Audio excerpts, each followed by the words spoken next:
ಕಡಿಮೆ ಇದೆ ಎಂದಿದ್ದಕ್ಕೆ ಸಿಟ್ಟಿಗೆದ್ದ ಪಿಜಿ ಮಾಲೀಕ ಮಧ್ಯರಾತ್ರಿಯೇ ಯುವತಿಯನ್ನ ಹೊರಹಾಕಿರುವ ಘಟನೆ ಭಾರೀ ವಿವಾದಕ್ಕೆ ಕಾರಣವಾಗಿದೆ.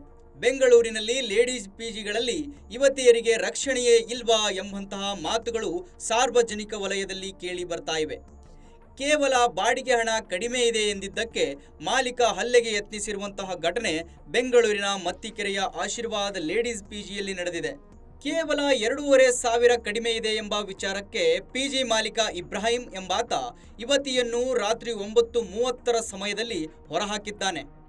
ಯುವತಿ ಇದ್ದಂತ ಪಿಜಿ ರೂಮ್ನಲ್ಲಿ 2,500 ಕಳ್ಳತನವಾಗಿತ್ತು. ಹೀಗಾಗಿ ಆ ಯುವತಿ ರೆಂಟ್ ಕಡಿಮೆ ಇದೆ ಎಂದು ಮಾಲೀಕನಿಗೆ ತಿಳಿಸಿದ್ದಾಳೆ. ಇದರಿಂದ ಸಿಟ್ಟಿಗೆದ್ದ ಮಾಲೀಕ ಇಬ್ರಾಹಿಂ ಯುವತಿಯ ಮೇಲೆ ಹಲ್ಲೆಗೆ ಯತ್ನಿಸಿದ್ದಾನೆ. ತಕ್ಷಣ ಯುವತಿ ಐಶ್ವರ್ಯ ಹೊಯ್ಸಳ ಸಿಬ್ಬಂದಿಗೆ ಕರೆ ಮಾಡಿದ್ದಾಳೆ. 1 ಗಂಟೆ ತಡವಾಗಿ ಬಂದಂತಹ ಪೊಲೀಸರಿಗೆ ನಡೆದ ಘಟನೆ ಬಗ್ಗೆ ಯುವತಿ ವಿವರಿಸಿದ್ದು, ಬಳಿಕ ಪೊಲೀಸ್ ಕಂಪ್ಲೇಂಟ್ ಕೊಡಿ ಎಂದು ಹೇಳಿದ್ದಾರೆ. ಇಷ್ಟಾದರೂ ಮಾಲೀಕ ಇಬ್ರಾಹಿಂ ಹೆದರದೆ ಮತ್ತೆ ಹಲ್ಲೆಗೆ ಯತ್ನ ನಡೆಸಲು ಮುಂದಾಗಿದ್ದಾನೆ. ನಂತರ ಯುವತಿ ದೂರು ನೀಡಲು ಯಶವಂತಪುರ ಠಾಣೆಗೆ ಹೋಗಿದ್ದು, ಅಲ್ಲಿ ಎಎಸ್ಐ ನಟರಾಜ್ ಹಾಗೂ ಪೊಲೀಸ್ ಕಾನ್ಸ್ಟೇಬಲ್ ಚೇತನ್ರಿಂದ ನಿರ್ಲಕ್ಷ್ಯ ಮಾತುಗಳನ್ನಾಡಿದ್ದಾರೆ.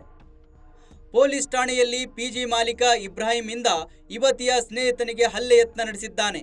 ಇಷ್ಟಾದರೂ ಪೊಲೀಸರು ಯಾವುದೇ ಕ್ರಮ ಕೈಗೊಂಡಿಲ್ಲ ಎಂದು ತನ್ನ ಅಳಲನ್ನು ತೋಡಿಕೊಂಡಿದ್ದಾಳೆ.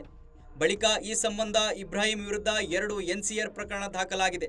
ಪ್ರಕರಣ ದಾಖಲಿಸಿಕೊಂಡ ಯಶವಂತಪುರ ಪೊಲೀಸರು ಇಬ್ರಾಹಿಂಗಾಗಿ ಹುಡುಕಾಟ ನಡೆಸಿದ್ದಾರೆ. ಇದಾಗಿತ್ತು ಈ ಹೊತ್ತಿನ ವಿಶೇಷ. ನಿರಂತರ ಸುದ್ದಿಗಾಗಿ ನೋಡ್ತಾ ಇರಿ ಸಂಪೂರ್ಣ ನ್ಯೂಸ್. ಇದು ನೊಂದವರ ಧ್ವನಿ. ಇಲ್ಲ ಹಂಗಾದ್ರೂ ಕಷ್ಟಕ್ಕಂತ ಅಪ್ಪ ಅಮ್ಮ ಇಲ್ದಾನೆ ನಾನು ಇಲ್ಲಿ ತನಕ ಬಂದು ದುಡ್ಕೊಂಡು ತಿನ್ನಕ್ ಹೋದ್ರೆ ಎಲ್ಲಿಂದಾನೋ ಬಂದವರಿಗೆ ಎಲ್ಲಿಂದಾನೋ ಇದ್ರು ಉತ್ತರ ಕರ್ನಾಟಕದಿಂದ ಉತ್ತರ ಪ್ರದೇಶದಿಂದ ಬಂದು ಇಲ್ಲಿ ಜೀವನ ಮಾಡೋ ಅವರಿಗೆ ಈ ತರ ಮಾಡ್ತಾ ಇದ್ದಾರೆ. ನನ್ನಂತವಳು ಇಲ್ಲೇ ಹುಟ್ಟಿ ಇಲ್ಲೇ ಬೆಳೆದು ಇದು ಮಾಡ್ತಿರೋದು ಒಂದು ಹೆಣ್ಣು ಹುಡುಗ್ಲಿಗೆ ನ್ಯಾಯ ಸಿಗ್ತಾ ಇಲ್ಲ. ಪಿಜಿ ಓನರ್ ಯಾವ ಕಡೆಯವರು, ಅವ್ರ ಹೆಸರೇನು? ಅವ್ರ ಹೆಸರು ಇಬ್ರಾಹಿಂ, ಮುಸ್ಲಿಮ್ಸ್ ಅವರು, ಉತ್ತರ ಪ್ರದೇಶ ಅಂತ ಏನೋ ಹೇಳ್ತಾ ಇದ್ದಾರೆ, ಗೊತ್ತಿಲ್ಲ ಸರ್ ಅದು. ಆದ್ರೆ ಇವರು ಇಲ್ಲಿ ಬಂದು ನಾನು 7 ತಿಂಗಳಾಯ್ತು ಸರ್. ಅಲ್ಲಿ ಏನು ಸೇಫ್ಟಿ ಇಲ್ಲ, ಏನು ಇಲ್ಲ, ಒಂದು ಇದು ಇಟ್ಟಿಲ್ಲ, ಏನು ಇಲ್ಲ. ಅಲ್ಲಿ ಸೇಫ್ಟಿ ಅನ್ನೋದು ಏನು ಇಲ್ಲ, ಹೆಣ್ಮಕ್ಳಿಗೆ ಸೇಫ್ಟಿ ಅನ್ನೋದು ಏನು ಇಲ್ಲ. ಏನಾದರೂ ಕೇಳಕ್ ಹೋದ್ರೆ ನನಗೆ ಬೈಯೋದು, ರೇಗಾಡೋದು. ನನ್ನನ್ನು ತಳ್ಳ ಬಿಟ್ರು ಸರ್, ಅಲ್ಲಿ ತಳ್ಳಕ್ಕೆ ಹೋಗ್ಬಿಟ್ರು. ನಾನು ಎಷ್ಟು ತನಕ ಇದು ಮಾಡಿದೆ, ನಾನು ನ್ಯಾಯವಾಗಿ ಹೇಳಕ್ ಹೋದೆ. 2,500 ಕಳೆದು ಹೋಗಿದೆ ಸರ್ ನಂದು ಅಂತೇಳಿ ಹೇಳಿದೆ ನಾನು.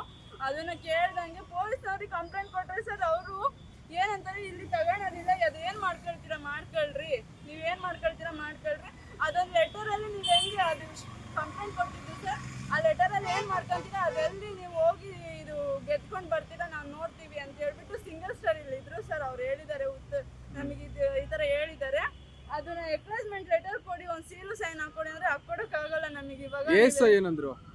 ಎಸ್ಐ ಕೂತಿದ್ರಲ್ಲ ನೀನು ಕಂಪ್ಲೇಂಟ್ ಕೊಟ್ಟಾಗ ಅವರೇ ಸರ್ ಹೇಳಿದ್ದು, ನೀನೊಬ್ಳೆ ಅಲ್ಲ ನಮಗೆ ನೋಡೋಕ್ಕೆ, ಇಂಥ ಜನ 1000 ಬರ್ತಾರೆ 1000 ಹೋಗ್ತಾರೆ, ನೀನೆಲ್ಲಾದ್ರೂ ಹೋಗಿ ಸಾಯಿ, ನಾವು ಇದಕ್ಕೆ ತಲೆ ಹಾಕೋಕ್ಕಾಗಲ್ಲ ಅಂತ ಹೇಳಿದ್ದಾರೆ ಸರ್ ನನಗೆ. ಅದಕ್ಕೆ ನಾನು ನಿನ್ನೆ ನೈಟಿಂದ ಅಲ್ಲಿ ಎದುರುಕೊಂಡು ಅವರು PG ಓನರು ಯಾರ್ಯಾರಿಗೋ ಫೋನ್ ಮಾಡಿಬಿಟ್ಟು ನನಗೆ ಎದುರಿಸಿದ್ದಕ್ಕೆ ನಿನ್ನೆ ನೈಟಿಂದ ನಾನು ಹೋಗಿಲ್ಲ PGಗೆ. ಆಚೆ ಇದ್ದು ನಿನ್ನೆ ನೈಟಿಂದನೂ ನಾನು ಹೊಟ್ಟೆಗೆ ನಾನು ಊಟನೇ ಮಾಡಿಲ್ಲ ಸರ್, ಅಷ್ಟು ಪ್ರಾಬ್ಲಮ್ ಕೊಟ್ಟಿದ್ದಾನೆ. ಸಂಪೂರ್ಣ ನ್ಯೂಸ್, ಇದು ನೊಂದವರ ಧ್ವನಿ.